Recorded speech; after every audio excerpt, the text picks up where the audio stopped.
Hello, morning. Ayan, gagawin natin ngayon, expressing fractions into ratio and ratio into fractions. Bale, vice versa yon.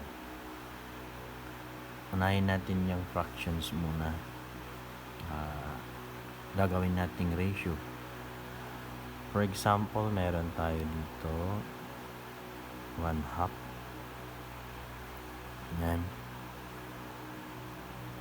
Fractions ito, diba? Yung equivalent ratio niya is 1:2. Yan. Okay. Another example. Madali lang yan. 2/3 is equal to 2:3. Yan, pag binasa mo to, itong colon is 2. So 2:3 siya. Another example yan, 1/5. Gawin natin yan yes. 1:5. Okay. Dali lang, di ba? Ngayon, punta tayo sa fractions na pwede pang i-reduce into lowest terms. Example, 2/4. Yan. 2/4.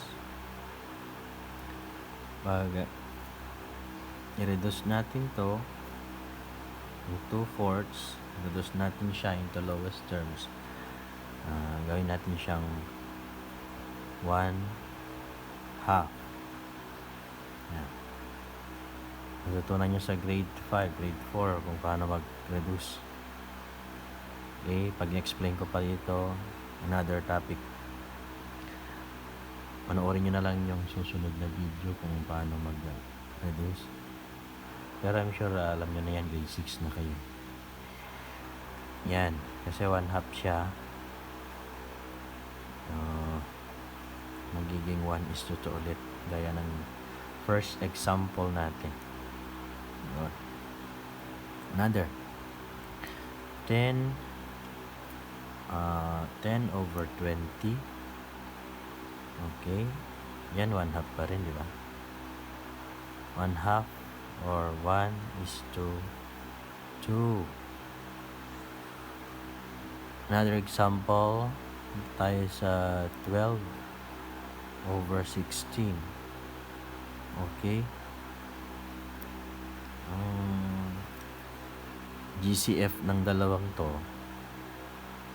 ay 4. So, divide natin ng 4 yan. 12 divided by 4, 3. Over 16 divided by 4, 4 is equal to, ano na ang ratio niya? 3:4. Lowest terms na to. Okay. Yan. Magtataman tayo sa pag ratio siya. Ratio. Gawin natin 1/2. Yung 1/2. Yung 1/2 kanina, 1:2. Gawin natin siyang 1/2. Balik ta rin. Dali lang yan. 2:3. 2/3. Yun. What if meron tayo dito nga 6:8. 6:18. I-reduce natin yan. Divide natin ng 3. Ito magiging 2. Ito magiging 9. No, 6. Reduce din natin siya. Pwede pa yan. 2, 1, 2, 3. So, 1:3, equivalent niyan sa fraction is 1/3. Okay, hindi ko nakita yun. Okay, yeah. 1:3. 6 divided by 3, 2 yan. 18 divided by 3, 6. 2 divided by 2, 1. 6 divided by 2 is 3. So, 1/3 ang fraction niya. Next. What if meron tayong 25:100?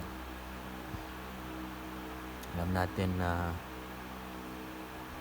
yung 100, apat na 25 yan. So, isa i-divide natin. Pwede yan. Pwede mo siyang unti-unti sumula ka sa 5. Pero since alam naman natin na apat na 25, 100. So, gawin natin yan ulit sa next video. Mag-reduce 4. Ang fraction equivalent is 1/4. Yun. Okay, what if meron tayong mixed number fraction? May whole number siya at meron siyang fractional part. Yan. Gawin natin. Convert natin siya into improper fraction. Paano mag-convert? Multiply lang to, di ba? Yan. At tapos i-add mo yan. 2 times 1, 2, plus 1 is 3.